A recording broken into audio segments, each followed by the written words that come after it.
प्रक्रिया, जो प्रोसेसिंग होती है, उसको हम क्या कहते हैं? अवकलन कहते हैं। अवकलन कोई अलग नहीं है, बस अवकलन को लिखा ऐसे, पढ़ा ऐसे जाता है। किसी फलन का अवकलज या अवकल गुणांक ज्ञात करने की प्रक्रिया या संक्रिया भी बोल, संक्रिया मींस होता है ऑपरेशंस, संक्रिया को क्या कहते हैं? अवकलन कहते हैं। तो कहने का मतलब अवकलन, अवकल गुणांक और अवकलज सब सेम है, उसकी प्रक्रिया को अवकलन कह दिया जाता है। तो इसका अर्थ क्या होता है? अगर नीचे x लिखा हो, डिनोमिनेटर में अगर x लिखा हो तो वो पढ़ा जाता है x के सापेक्ष, अगर y लिखा हो तो y के सापेक्ष, z लिखा हो तो z के सापेक्ष, t लिखा हो तो t के सापेक्ष। ठीक है, अब देखिए, अब हम लिख रहे हैं यहाँ ddx। सबसे पहले आता है ddx ऑफ, इसको पढ़ते कैसे हैं? ddx ऑफ, मतलब ddx ऑफ किसका मतलब हो गया? जैसे हमने ये लिखा ddx ऑफ y, तो y का ये अवकलन पूछ रहा है, तो यहाँ पर ddx ऑफ क्या लिखेंगे? c, और c क्या होता है? अचर, कांस्टेंट। अचर का अवकलन क्या होता है? 0, यानी कि x के रेस्पेक्ट में c क्या है? कांस्टेंट, कांस्टेंट का अवकलन हमेशा क्या होगा? 0। और दूसरा होता है ddx ऑफ x की power n, n into x की पावर n minus 1।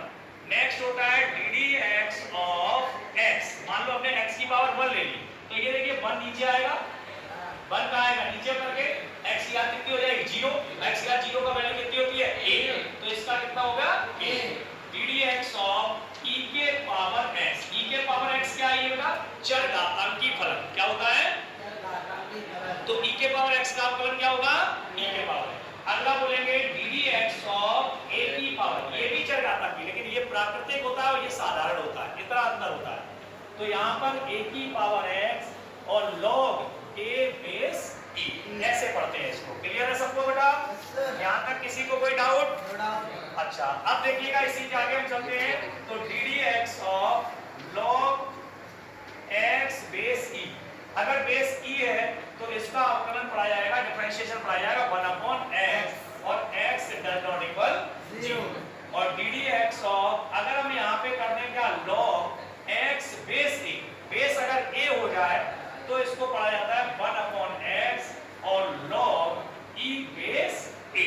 इस बात को आप प्रॉपर ध्यान रखेंगे, अगर बेस e है तो 1/x है, अगर बेस a है तो 1/x log e base a पढ़ा जाएगा। इस बात को ध्यान रखेंगे, ठीक है बेटा? इनको हम लॉगरिथमिक कहते हैं, इनको हम एक्सपोनेंशियल कहते हैं, इनको हम अलजेब्रिक कहते हैं, इसको हम अचर कहते हैं, कांस्टेंट कहते हैं। अब आता है ट्रिगोनोमेट्रिक। अच्छा, कुछ और है ddx ऑफ, जो हम अपनी तरफ से लिखते हैं, जैसे रूट x का पढ़ते हैं 1/2 रूट x, क्या पढ़ते हैं? 1/2 रूट x। और कुछ और लिख देते हैं ddx ऑफ 1/x, 1/x का बेटा ध्यान रखना है -a 1/, और ddx ऑफ 1/x², इसका पढ़ना है -a 2/x²। ठीक है, अब हम लिखने जा रहे हैं ट्रिगोनोमेट्रिकल। ठीक है, तो ट्रिगोनोमेट्रिकल में क्या आएंगे? तो यहां से पढ़ेंगे ddx of sin x, sin x का क्या पढ़ते हैं?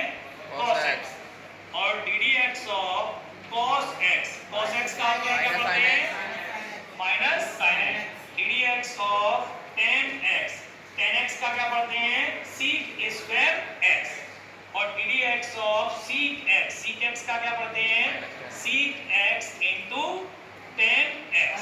ठीक है, इसके बाद कुछ और बचे हुए हैं, ddx of cot x, cot x, cot x का क्या पढ़ते हैं? माइनस cosec² x, और ddx of cosec x, cosec x का क्या पढ़ते हैं? Minus a cosec x into cot x।